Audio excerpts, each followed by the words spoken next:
We're so thrilled to be here. I don't know if everyone heard me and I'm being redundant, but we truly are amongst America's heroes. And we have a great tweet here from friend of the show, Magic Johnson, I want to share with you guys. He wrote this: "It's very cool that First Take is broadcasting live from Westover Air Reserve Base to celebrate those who serve our country." And yes, it is. And we didn't get a shot at the top of the show to say that we want to thank all of you servicemen and servicewomen, not only here but around the world, for all that you have done and will do for the greatest country in the world. We appreciate that. Thank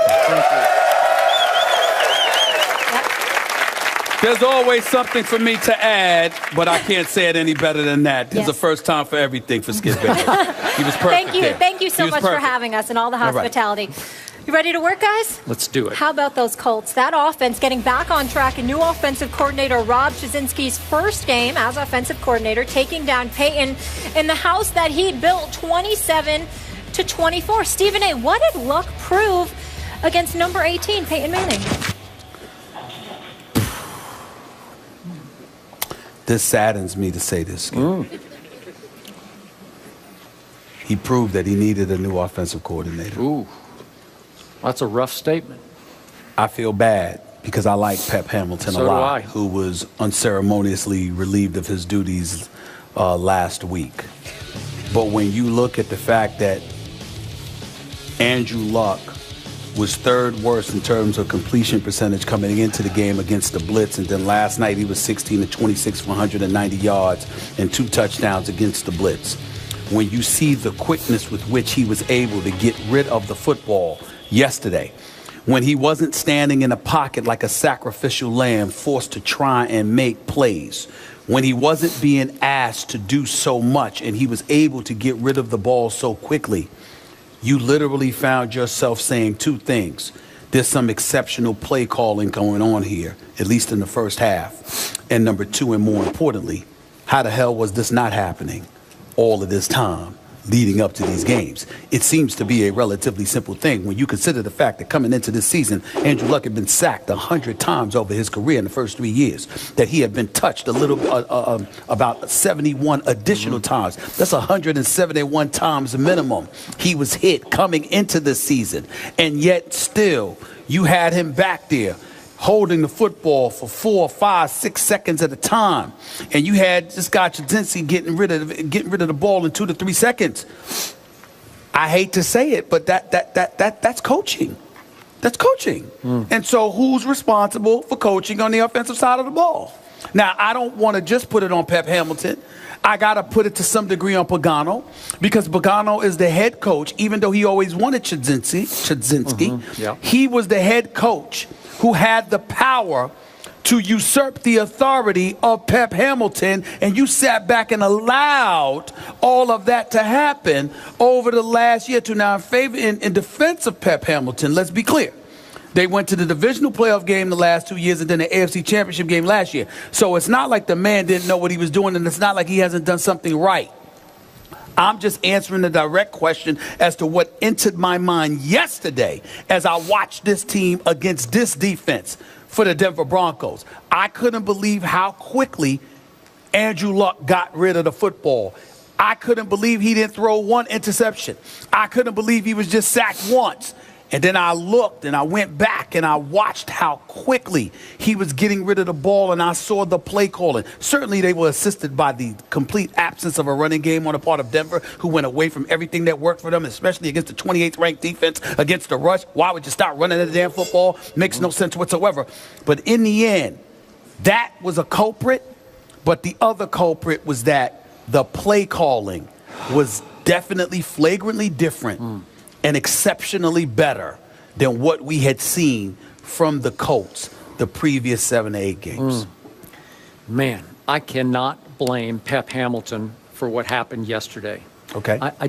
He's a fine young coach. He is. He's fast-tracking to become a head coach in this league. He was. And this is going to set him back. Yeah. But I remind you, and you pointed it out, remember, Andrew Luck beat Peyton at Denver in the playoffs last year. That's right. Well, that wasn't Pep's fault, right? I mean, No. you got to give him some credit for that. He gets credit. All right, that's why I brought up the victories. Yeah, I got it. So here's my takeaway from yesterday. I don't know why this happens, but Andrew Luck plays great against Peyton Manning and not so great against everybody else. Inspired?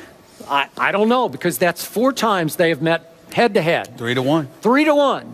Andrew Luck, 2 at home, 1 at Denver. Wow, that's pretty great. And in those 4 games, Luck's QBR is 73 on a scale of 0 to 100, and Peyton's is only 56. But over the last 4 years, in their head-to-head battles since Peyton got kicked out of Indy and they drafted Luck, in those 4 years, Peyton has led the NFL in QBR, while Andrew Luck's QBR has fallen each year, all 4 years, all the way down to 30th in the NFL going into yesterday's game. Right. And what happened yesterday? Peyton played okay yesterday. He played pretty well, actually. They were both 21 of 36. Peyton threw for a few more yards, 281 to 252 for Luck. Both of them threw for 2 touchdowns. But to your point, Peyton threw 2 interceptions, and Andrew Luck, who's been a turnover machine, but once again this year, he was leading the NFL in turnovers going in, 0 turnovers yesterday. No interceptions, no lost fumbles. So I look at what happened and I say, what are you doing? Well, it's just he gets up for one guy. And after that, he has decent games against other quarterbacks too. But in the end, he's been mostly a disaster this year, except for one game against Peyton Manning. I'm sorry, I can't blame that on Pep Hamilton. I think I credit to that Andrew Luck loves to play against Peyton Manning, and I think Peyton feels a little pressure when he plays against Andrew Luck. I think clarification needs to be made here. I'm not blaming Pep Hamilton. The Colts did. They fired their offensive coordinator in the middle of the season.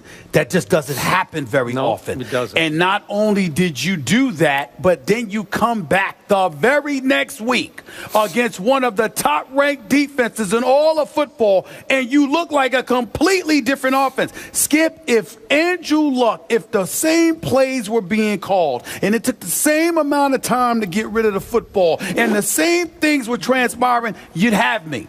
But when you quicken the pace, when you dip and dunk, when you get rid of the football inside of 3 seconds, when you do everything that you were not doing for the previous 8 games, how can I not look at the offensive coordinator they just fired? Now, if you want to sit there and say to me, it's Pagano, it's not Pep Hamilton, I'm all ears. But it had to be somebody, because Andrew Luck didn't do that on his own. Somebody was telling him, 3-step drop. Go through your reads and progressions, do this, and that before you get rid of the daggone football. Somebody was telling him to do that, because when he was asked to do something differently, he didn't have a single turnover. And that's all I'm saying to you is this. I looked at Andrew Luck, 21 of 36 for 252 yards. It ain't Tom Brady numbers, okay? I mean, it ain't nothing that knocks you out. We're celebrating the fact that he didn't turn over the football. They also rushed for 120 yards on 40 carries. So they had ball control.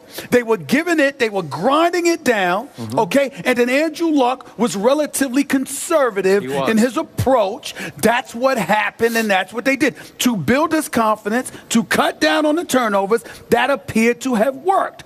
It is something that seems simple enough for Pep Hamilton to have exercised. Maybe it's not his fault, Skip. Maybe it's Pagano. And I have a problem. Me personally, I have a problem with Pep Hamilton being let go in the middle of the season, because talk about aspirations for becoming the head coach. If something could do irreparable harm to your reputation, it's getting fired in the middle of the season. If you let him go at the end of the season, well, we decided to move in a different direction. I decided to move on our merry way. We agreed to the parting of the ways. No, you leave 8 games into the season, your behind was fired, okay? And that implies that it is your fault. Now, that's not me. That's Pagano and the Colts. And somebody may perhaps need to explain that other than myself. But based on what I was seeing yesterday, to answer your question, when I saw what I saw, I said, damn, it looks like they made the right move. Okay. How about instead of blaming Pep Hamilton, we blame a Denver defense for just not showing up? They had a big win against the bad man that is Aaron Rodgers, or used to be Aaron Rodgers, in Denver. And I don't think they took Andrew Luck and company very seriously yesterday. That's fair. They just looked deadheaded. They looked out of it from the start, like a step slow, like they were going to mail this one in, and boy, they got nailed is what happened. Yeah. And it degenerated into such frustration that Aqib Talib at the end of the game is gouging an opponent in the eye and then getting tossed out of the game for berating a referee. It degenerated into that. Aqib Talib should be ashamed of himself because he's a veteran, he's a big-time baller, and to have Peyton Manning standing on the sideline with under 2 minutes left, knowing that he's aching to get back on the field and win this game, and you nullify that with a stupid, idiotic, brain-lock penalty by poking somebody in the eye, he should be ashamed of himself. Having said all of that, Indianapolis did jump out to a 17-0 lead. A special teams return to end the first half, ultimately changed the momentum. And then after that, the score was tied, not just once but twice. So I'm looking at it from the perspective that regardless of what Denver did, they were still in this position to win, and something the Indianapolis Colts did prevented that from happening, at least contributed to it. So all I'm saying is, you're right. You can look at it that way. I look at it from this perspective that they made a change at the offensive coordinator's position. It was flagrant that they did so. And then they went out and they played one of the best teams in football and they beat them. That is not, fair or not, that does not look good for Pep Hamilton. Go ahead. Can I caution one thing, though? Because I did this after Dan Campbell's first game with Miami, and I was like, oh, they look great. Ryan Tannehill looks great. So this time I'm like, okay, pump the brakes. Let's see what happens. If they can keep it up. With all due respect, Molly, Skip, I don't have to pump the brakes. And the reason I don't have to pump the brakes is because the direct question was, what were your thoughts when you watched last night? I have to pump the brakes. That's what I was saying, because I was where you were. Molly can pump her. I have to pump the brakes. I'm talking about, I pump the gas, too. Remember this, y'all. We can pump the brakes all we want to. Pep Hamilton is without a job.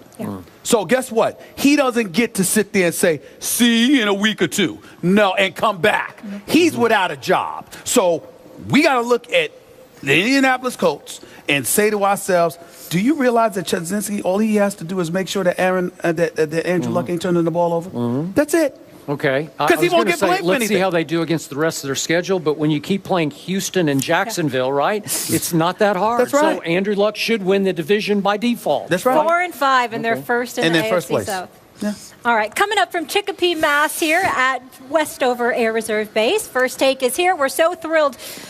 We have some serious news to get into. New development in the Greg Hardy situation. We have pictures of the victim, Nicole Holder, were released from the domestic violence incident. We'll react to that when we come back.